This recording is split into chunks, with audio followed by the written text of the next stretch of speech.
प्रधानमंत्री नरेंद्र मोदी ने 79वें स्वतंत्रता दिवस में भाषण में सेमीकंडक्टर उद्योग को लेकर बयान दिया। अब राजनीतिक टकराव में बदल गया है। लाल किले की प्राचीर से पीएम मोदी ने कहा कि देश में 50-60 साल पहले सेमीकंडक्टर फैक्ट्री का विचार किया गया था, लेकिन उस विचार की भ्रूण हत्या कर दी गई।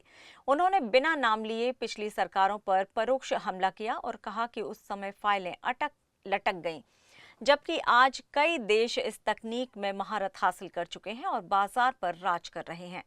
पीएम मोदी ने यह भी दावा किया है कि भारत में सेमीकंडक्टर निर्माण तेजी से आगे बढ़ रहा है।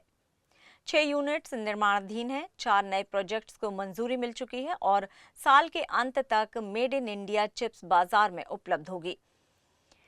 इसी बयान पर कांग्रेस नेता और राज्यसभा सांसद जयराम रमेश ने कड़ा पलटवार किया है। उन्होंने सोशल मीडिया प्लेटफॉर्म एक्स पर पोस्ट कर पीएम मोदी को कितने बड़े झूठे करार दिया। रमेश ने कहा है कि उनका कहना गलत है कि भारत में सेमीकंडक्टर का विचार अधूरा रह गया था, क्योंकि चंडीगढ़ में सेमीकंडक्टर कॉम्प्लेक्स लिमिटेड 1983 से संचालित हो रहा है। उन्होंने इसे पीएम के दावे के विपरीत तथ्य बताया और कहा कि मोदी इतिहास को तोड़ मरोड़ कर पेश कर रहे हैं। हम जब टेक्नोलॉजी के अलग अलग आयामों की बात करते हैं तो मैं आपका ध्यान आकर्षित करता हूं सेमीकंडक्टर्स पे। उदाहरण के तौर पे बताता हूं, मैं यहां लाल किले से किसी सरकार की आलोचना करने के लिए खड़ा नहीं हुआ और नहीं मैं करना चाहता, लेकिन देश की युवा पीढ़ी को जानकारी होना भी उतना जरूरी है। हमारे देश में 50-60 साल पहले सेमीकंडक्टर को लेकर के फाइलें शुरू हुई। 50-60 साल पहले फैक्ट्री का विचार चालू हुआ। आप मेरे नौजवानों जानकर के हैरान हो जाएंगे, आज सेमीकंडक्टर जो पूरी दुनिया की एक ताकत बन गया है, 50-60 साल पहले वो विचार,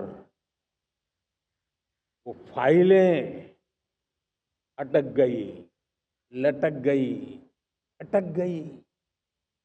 सेमीकंडक्टर के विचार की ही भ्रूण हत्या हो गई। 50-60 साल गवा दिए। हमारे बाद कई देश सेमीकंडक्टर में आज महारत हासिल करके दुनिया में अपनी ताकत को प्रस्थापित कर रहे हैं। साथियों, आज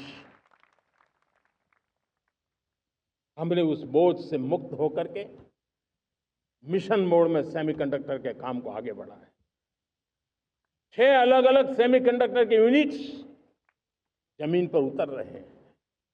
4 नए यूनिट्स को हमने ऑलरेडी हरी झंडी दिखा दी है, ग्रीन सिग्नल दे दिया है। और देशवासियों और मेरे खास करके नौजवानों और विश्व भर में भारत की टेक्नोलॉजी की ताकत को समझने वाले लोगों को भी कहना चाहूंगा, इसी वर्ष के अंत तक मेड इन इंडिया, भारत की बनी हुई, भारत में बनी हुई, भारत के लोगों द्वारा बनी हुई मेड इन इंडिया चिप्स बाजार में आ जाएगी।